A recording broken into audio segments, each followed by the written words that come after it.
Thank you very much. What a pleasure it is to be here tonight back at the Touchdown Club.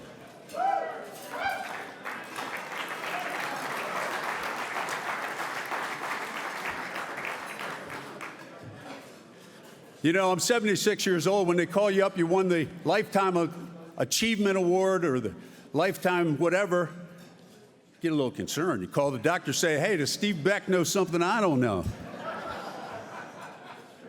But what a pleasure it is to be here. I'm telling you, this is fantastic. I think about how I got here and who was involved in it, and that's what I want to talk about tonight. It was more my partners, producers, and directors than it ever was me. And so you just heard the story of how things got going. I started, well, let's go back to Maryland. My senior year at Maryland, Jerry Claiborne came in to be a coach, and we had had terrible teams up until then. As a matter of fact, I used to tell my wife, we only dressed 30 guys, the other 30 could dress themselves. But we played in so many homecoming games, we took our own floats. I mean, things were bad. So Jerry Claiborne comes in and he says, fellas, I'm gonna tell you something, I'm moving all the best players over to defense. Because if you can't stop anybody, you're not gonna win. So we go to practice the very first day of the season, and he's got all these guys over, and they brought over a sophomore fullback to play next to me, a defensive tackle right next to me. And I thought, man, sophomore fullback, he's going to be a defensive tackle. Turned out he was the greatest football player I have ever seen on any level, and I still believe that. This guy was incredible. He was like a hobo on a ham sandwich. I mean, once that ball was snapped, he was there. Randy White won the Outland Trophy. He was an All-American. He's in the College Football Hall of Fame, went to the Cowboys. He was an All-Pro. He was the MVP of the Super Bowl. And it's not like Rip or it's not like John. I mean, a defensive tackle normally is not your MVP of a Super Bowl, but he was the MVP of the Super Bowl. So things were changing at Maryland. Jerry Claiborne made sure of that, and it was fun to be there. And the guys started going to the NFL, and we won 3 straight ACC championships after that, and it just continued. And now with Locks, hopefully it's right back. What a great job you're doing, Coach. Mike Loxley.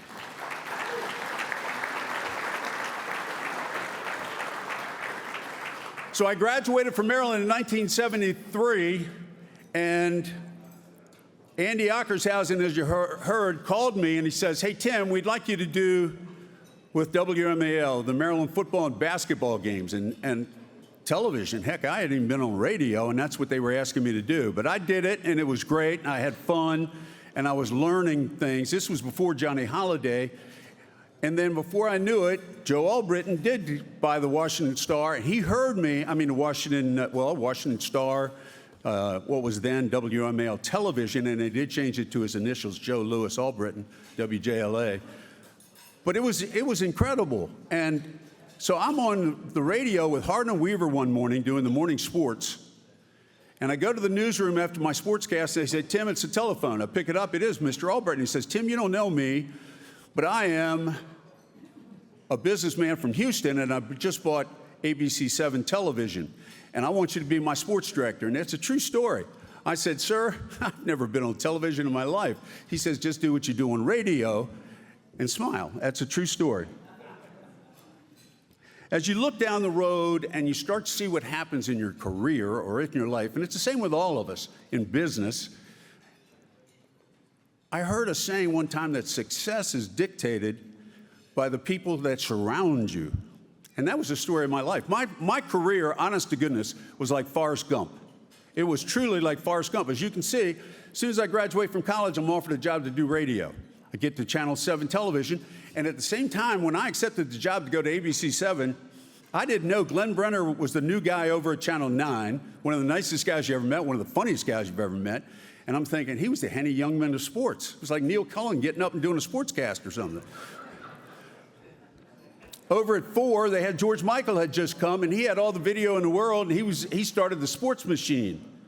And I'm thinking, how in the hell am I going to compete with these guys? I've never been on television. These guys are veterans of television, and they're really good at what they do.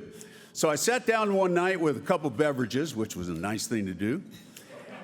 And I talked to myself, and I said, how am I going to be able to compete with these two guys? So I figured, well, I'm young. I don't know if that's good or bad, but I'm young. I'm an athlete. I'm in pretty good shape. We'll give this a try. So I started a series called Challenge Tim, where viewers could write in and challenge me to anything. But to get it started, I needed to get some cachet. So I batted against the late, great Bob Feller. Neil, he was alive at the time, though. And I fought Tommy Hearns out at the Capitol Center. I played horse against Meadowlark Lemon. I raced cars with the actor Paul Newman up at Summit Point in West Virginia. I mean, it was fantastic. It was fun to do. I loved it. Played one-on-one with Len Bias. Maryland was recruiting him. I thought, hey, this will benefit. Maybe I can help Maryland, help Lefty out here. So I went and I played him over in Northwestern High School. They let the whole school out of school to come into the gym. So it was a packed gym. We played one-on-one. Len Bias was the bomb. Plus, he was about whatever. No, as we go through life, I mean, things just happen. You see, I got the job at WML. I got the job at Channel 7.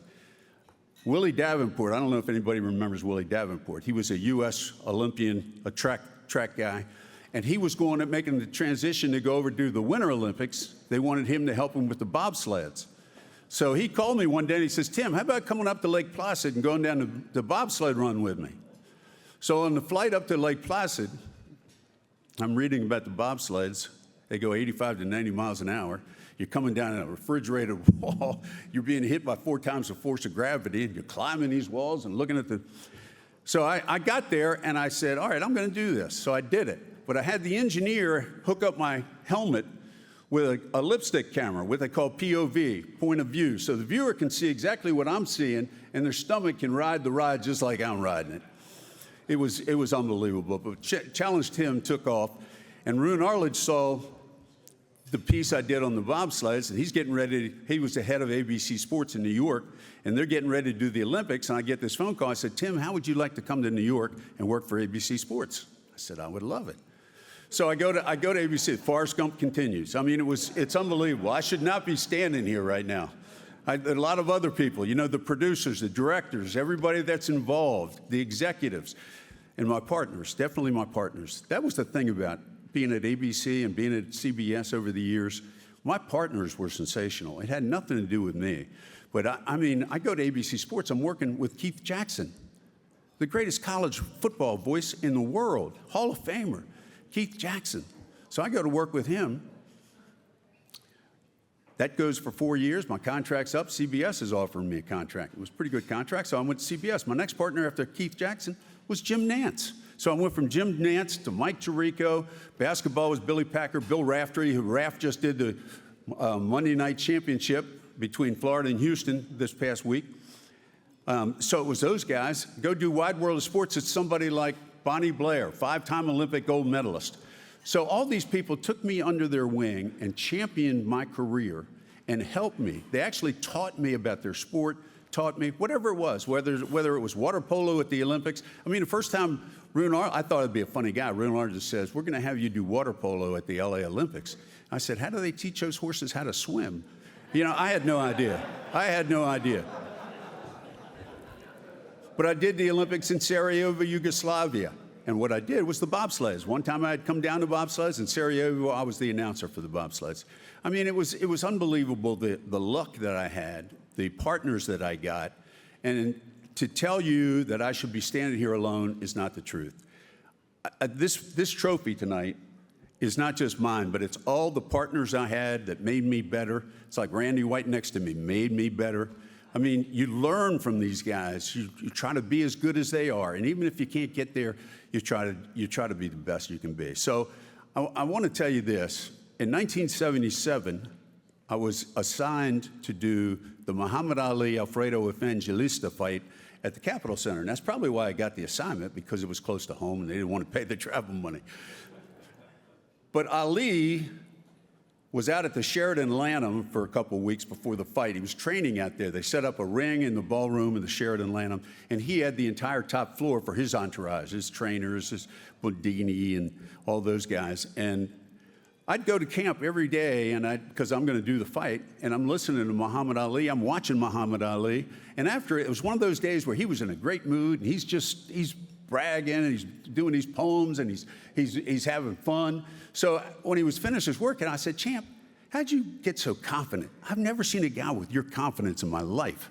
I said, "You're unbelievable. You never think you're going to lose." And he said this to me, and I'll never forget it. He says, "Tim," I'm not going to try to imitate him, but he has that great voice, and he says, "Tim, if my mind can conceive it, my heart can believe it, I can achieve it." And I've never forgotten that. So I want to say to you, thank you for this great award. And I want to tell you that every day you wake up, tell yourself as soon as you wake up, I want to be the best I can be today. If your mind can conceive it and your heart can believe it, you can achieve it. And so take that to the bank. And I thank you for your time. Thank you for this award.